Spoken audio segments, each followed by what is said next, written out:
आपदा पर निबंध। आपदा पर निबंध बहुत इंपॉर्टेंट टॉपिक है निबंध के लिए। आइए स्टार्ट करते हैं इस निबंध को।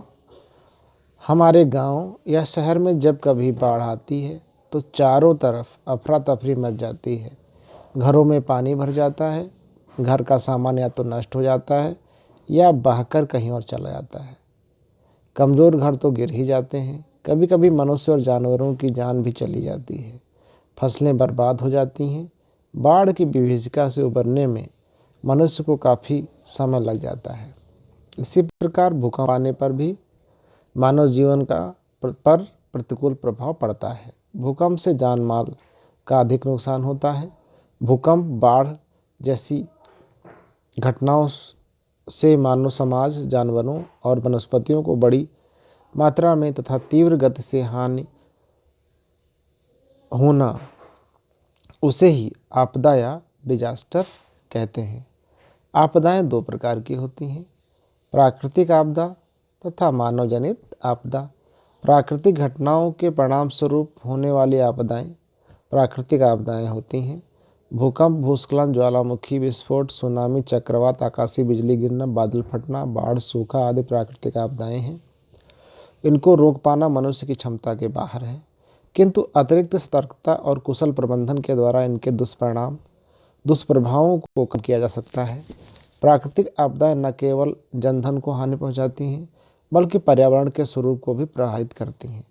जहां भूकंप आने से प्रभावित क्षेत्र की जमीन हिलने लगती है, वहीं सुनामी से समुद्र तट क्षेत्र में प्राकृतिक लहरें, सागरी लहरें जिन्हें कहते हैं, विकराल रूप धारण करके अपार जनधन तथा इमारतों को क्षति पहुंचाती हैं।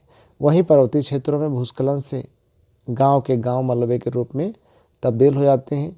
ज्वालामुखी विस्फोट से अंदर का मैग्मा धरातल पर फैलकर सभी जीव जंतु एवं मानव बस्तियों को नष्ट कर देता है। वहीं वायुमंडल के चारों ओर घुमावदार हवाओं से उत्पन्न चक्रवात समुद्र में उत्पन्न होकर तटीय भागों में भारी क्षति पहुंचाता है।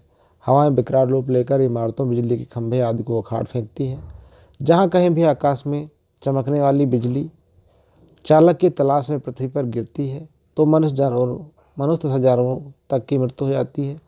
फसलों में, जंगलों में आग लग जाती है। वहीं सीमित समय और सीमित क्षेत्र में गरज और बिजली कड़कने के साथ मूसलाधार वर्षा होने को बादल फटना कहते हैं। इससे 1 घंटे में 100 मिलीमीटर या उससे अधिक वर्षा हो जाती है। वहीं यदि नदी का पानी उसके किनारों के ऊपर से प्रवाहित होकर निकटवर्ती क्षेत्रों में चला जाता है अथवा भारी वर्षा या किसी अन्य कारण से स्थलीय भाग काफ़ी समय तक जलमग्न रहता है तो इस स्थिति को बाढ़ कहा जाता है। इस आपदा के आने पर जनधन की व्यापक हानि होती है, बस्तियों एवं फसलों का विनाश हो जाता है। जबकि किसी क्षेत्र में अधिक समय तक या कई महीने या कई वर्षों तक वर्षा नहीं हो तो इस स्थिति को सूखा या अकाल कहते हैं। यह अत्यंत घातक प्राकृतिक आपदा है। इसमें फसलें, पौधे, पालतू पशु एवं अन्य जीव जंतुओं के अस्तित्व के लिए आवश्यक जल एवं भोजन की कमी हो जाती है, जिससे उनके जीवन पर गंभीर संकट उत्पन्न हो जाता है। वहीं मनुष्य के क्रियाकलापों के परिणाम स्वरूप होने वाली आपदाएं मानव जनित आपदाएं होती हैं। इनके घटित होने के लिए वास्तव में मानव ही जिम्मेदार है। जलाशय से जनित भूकंप, मानव जनित भूस्खलन, त्वरित मृदा अपरदन, जहरीली गैसों का रिसाव, सागरों से पेट्रोलियम पदार्थों का रिसाव, नाभिकीय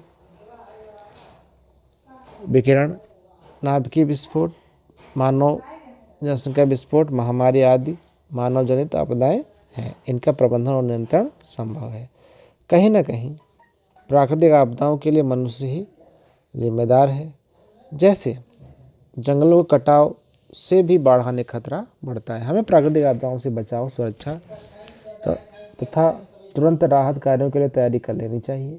तैयारियां दो प्रकार की होनी चाहिए, आपदा से पूर्व तैयारी तथा आपदा के पश्चात तैयारी, ताकि जानमाल के नुकसान को कम किया जा सके।